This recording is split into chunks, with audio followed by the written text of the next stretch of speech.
النصيحة الخامسة ليه العميل ممكن ما يكونش بيشتري المنتج بتاعك؟ ببساطة طرق الدفع المتاحة هي غير متوافقة مع الميزانية بتاعة العميل.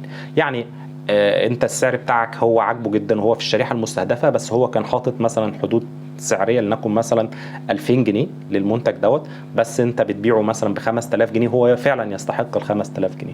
ففي الحاله دي انت لازم يبقى عندك طرق دفع مختلفه، سواء ان هو مثلا هيدفع بالفيزا او هيدفع بالكاش او الدفع عند الاستلام، او حتى نظم التقسيط اللي ممكن تبقى مريحه للعميل بتاعك.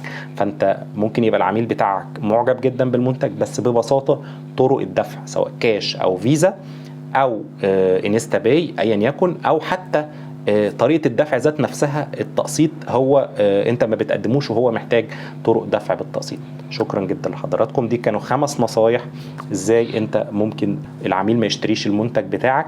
اعمل لنا فولو وسبسكرايب لو انت مهتم بالتجاره الالكترونيه او بالتجاره عموما. شكرا جدا لحضراتكم.